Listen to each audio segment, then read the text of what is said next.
મગફળીના પાકને ઉપાડવાને 20 કે 25 દિવસની વાર હોય ત્યારે અંતિમ સ્પ્રેમાં શું માવજત કરવી જોઈએ એના વિશે માહિતી મેળવી.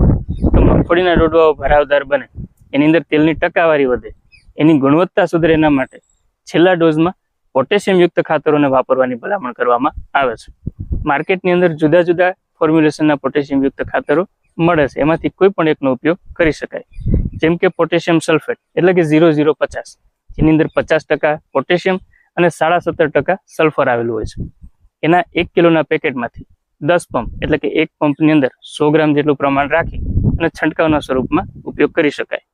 એ સિવાય 0050 HD ફોર્મ્યુલેશનમાં પણ આવે છે. આના 200 ગ્રામના પેકેટમાંથી 10 પંપ એટલે કે એક પંપની અંદર માત્ર 20 ગ્રામ જેટલું પ્રમાણ રાખી અને છંટકાવ કરી શકાય. એ સિવાય 0946 વાળો ગ્રેડ પણ આવે છે, જેની અંદર 9% ફોસ્ફરસ અને 46% પોટેશિયમ આવેલું હોય છે. એનો પણ ઉપયોગ કરી શકાય. એનું પ્રમાણ છે 50 ગ્રામ પ્રતિ પંપ. એ સિવાય જે ખેડૂતો ઓર્ગેનિક પોટેશિયમનો ઉપયોગ કરવા માંગે છે, એ માર્કેટની અંદર રોડોફાઇટ્સમાંથી મેળવેલું પોટેશિયમ આવે છે, કે જેની અંદર 20% પોટેશિયમ અને 1.5% જેટલું સલ્ફર આવેલું હોય છે. એના એક પંપની અંદર 9 ગ્રામ જેટલું પ્રમાણ રાખી અને છંટકાવ કરી શકાય. ધન્યવાદ.